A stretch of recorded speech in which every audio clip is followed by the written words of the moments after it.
결혼을 하면 외롭지 않고 뭔가 편안해지고 안정적이 될 것이다 라고 생각하시는 분들이 거의 대부분인 것 같아요. 사실 그 얘기는 반은 맞고 반은 틀려요.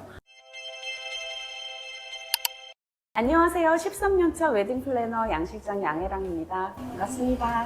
실장님하고 결혼 준비를 하는데 저도 질문이 정말 많았잖아요. 저처럼 이제 결혼을 앞둔 신부님들이 가장 많이 하는 질문이 있는지 사실 궁금해요. 제가 13년 동안 수천 명의 예비 신랑 신부들을 만나다 보니까 결혼 전에 간혹 신랑님이건 신부님이건 이런 질문 하시는 분들 계세요.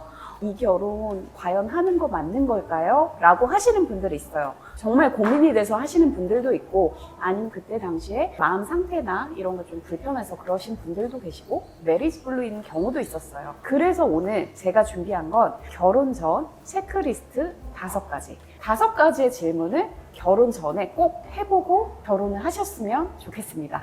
구독, 좋아요, 알람 설정 잊지 마세요. 실장님, 그러면 가장 많이 하는 첫 번째 질문이 뭔가요? 첫 번째, 이 사람과 함께 문제를 해결할 수 있을까요? 이게 무슨 얘기냐면요. 제 사례를 들어서 좀 말씀을 드릴게요. 최근에 스튜디오 촬영도 많이 하시고 결혼 준비를 하다 보면 웨딩 촬영 많이 하시잖아요. 그런 경우에 어떤 신랑님이 계셨어요. 그런데 신부님이 항상 이제 웨딩 촬영에 대해서 물어보면은 그건 네가 알아서 해. 그렇게 말씀을 하셨다는 거예요. 그래서 처음에는 이거 그냥 나한테 위임하는구나 그렇게 생각했었는데 생각을 해보니까 계속해서 모든 문제에 대해서 네가 알아서 해. 아니면 네가 해줬으면 좋겠어 라고 이제 얘기를 하다 보니 이 사람 혹시 회피형 아닌가? 이런 생각이 드셨다는 거예요. 결혼을 하면 연애할 때보다는 훨씬 더 많은 문제가 발생을 해요. 살다 보면 정말 예기치 못한 상황들이 많잖아요. 그때 나한테 떠넘기는 게 아니라 함께 문제를 해결할 수 있는지, 그리고 함께 공유하고 공감을 할 수 있는지, 이 부분이 첫 번째로 중요한 부분인 것 같아요. 그래서 결혼 전에 어떤 문제에 대해서 이 사람과 함께 해결할 수 있는지 이 부분 서로 꼭 질문해 보세요. 그럼 두 번째로 많이 하는 질문은 어떤 걸까요? 또 다른 케이스가 있어요. 신부님이 계셨는데 이 신부님은 신랑님을 너무 좋아해요. 그런 얘기를 하신 적이 있거든요. 저한테 남자친구 앞에서만 서면 제가 다른 사람 같이 느껴져요. 제가 자꾸 꾸미려고 하는 것 같아요 라는 말씀을 하신 적이 있어요. 아시다시피 우리는 1, 2년을 같이 사는 게 아닙니다. 결혼 생활은 10년, 20년, 30년은 평생 같이 해야 돼요. 꾸미는 것보다는 가장 나답게 나를 사랑해 줄 수 있는 사람을 만나야 하잖아요. 내가 가장 나다울 수 있는 사람, 나다움을 표현했을 때 가장 편안한 사람, 그런 사람을 만나야 좋을 것 같아요.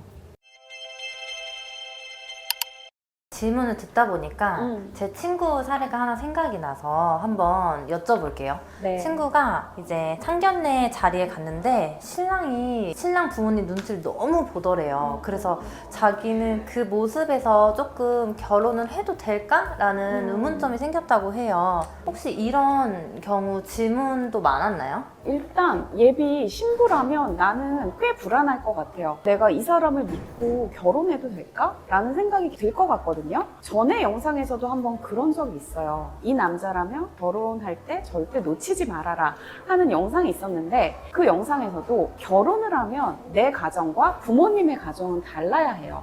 각자 성인으로서 각자의 가정을 꾸려내 준비를 하고 있는 거잖아요. 그런데 계속 부모님의 눈치를 본다는 건 이 신랑과 함께 평생을 같이 살 만한 그런 게 있을까? 좀 불안해질 것 같거든요. 저라면 결혼 준비를 할 때 신뢰와 편안함이 가장 우선적이 돼야 될 것 같아요. 이 사람을 믿고 평생 함께 해도 괜찮을 것 같다라는 믿음이 들어야 그 관계가 오래 지속될 수 있고 건강한 가정으로 성장할 수 있을 것 같거든요. 그래서 이 부분도 체크를 해보시면 좋을 것 같아요.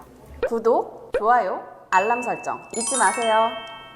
여자 한 명, 남자 한 명이 합쳐지면 외로움이 덜해질 거라고 생각을 하는데 이게 맞을까요? 정현님은 그렇게 생각해요? 어때요? 저는 개인주의 성향이 강해서 그러진 않는데 제 친구들은 그럴 제 수 나이가 있다 보니까 외로우니까 음. 이제는 결혼해야 되겠다 이런 말들을 상당히 많이 해요. 이게 정답일지. 결혼을 하면 외롭지 않고 뭔가 편안해지고 안정적이 될 것이다 라고 생각하시는 분들이 거의 대부분인 것 같아요. 사실 그 얘기는 반은 맞고 반은 틀려요. 안정적이 되고 편안해지는 건 맞아요. 혼자 살 때보다는 누군가와 함께하고 공유하기 때문에 안정적이 되는 건 맞지만 외롭다는 건 상대적이기 때문에 절대 누군가로부터 채워지는 부분은 아닌 것 같아요. 사람은 누구나 외롭거든요. 누구나 외로운데 사람으로 채운다? 그건 있을 수 없고요.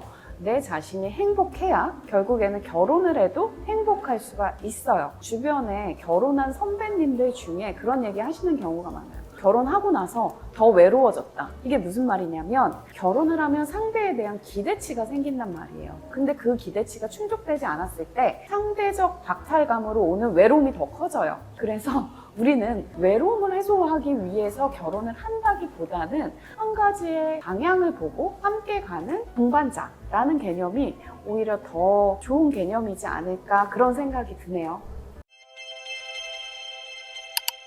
그러면 마지막으로 결혼식을 준비하면서 음. 사람들이 저도 그렇고 이 결혼을 선택하는 게 잘 선택한 걸까? 라는 질문을 많이 하게 되잖아요. 속으로도 그렇고 이제 친구들한테도 많이 말을 하게 되는데 이런 질문도 사실 실장님한테 많이 하나요? 결혼 준비하는 게 맞나요? 라고 질문하시는 경우도 있는데 여기서 끝으로 한 가지 더 짚어봤으면 좋겠어요. 요즘의 분위기는 굉장히 결혼하는 시간도 길어졌고 나이가 만원인 경우가 많아요. 결혼 안 하시는 분들도 있지만 나이를 좀 먹고 하시는 경우도 많고 사랑보다는 조건을 보고 하시는 경우도 있는 것 같아요. 그럴 경우에 한 번 더 짚어봐야 돼요. 내가 정말 이 사람과 결혼했을 때 행복하고 만족스럽고 내가 정말 이 사람을 사랑하는지 가장 근본이 되는 감정이잖아요. 왜 이걸 짚어봐야 하냐면 연애 시절보다 아니면 평상시보다 결혼을 했을 때는 생활에서 느끼는 어려움이 배는 커질 수 있기 때문에 이 모든 것을 극복하기 위해서 탄탄한 우리의 마음이 준비되지 않은 이상은 결혼 생활이 순탄치는 않아요. 그래서 참다운 나를 꼭 확인하시고 결혼을 준비하셨으면 좋겠다는 생각이 듭니다. 구독, 좋아요, 알람 설정 잊지 마세요. 오늘 질문들은 결혼 준비를 멈추게 하려는 질문들은 아니었어요. 오히려 그 반대로 조금 더 행복하고 만족스러운 결혼 생활을 위해서 한 번씩은 체크해 봐야 할 이것만큼은 꼭 준비를 해야겠다 마음가짐부터 시작해서 뭔가 한 번씩은 나에 대해서 생각해 볼 그럴 시간을 드리기 위해서 제가 준비한 영상이었고요. 결혼식이 결혼의 끝은 아니잖아요. 결혼의 시작이죠. 결혼의 시작과 함께 10년, 20년, 30년을 살아가야 될 여러분의 행복을 위해서 한 번씩 체크를 해보셨으면 좋겠고요. 결혼 준비를 조금 더 단단하고 현명하게 준비하실 분들은 아래 댓글에 있는 채널톡으로 문의 주시면 상담을 통해서 결혼 준비 예쁘게 하실 수 있도록 도움드리겠습니다. 오늘 내용이 좋으셨다면 좋아요와 구독, 알람 설정도 꼭 해주시고요. 다음 이야기에서 찾아뵐게요. 안녕.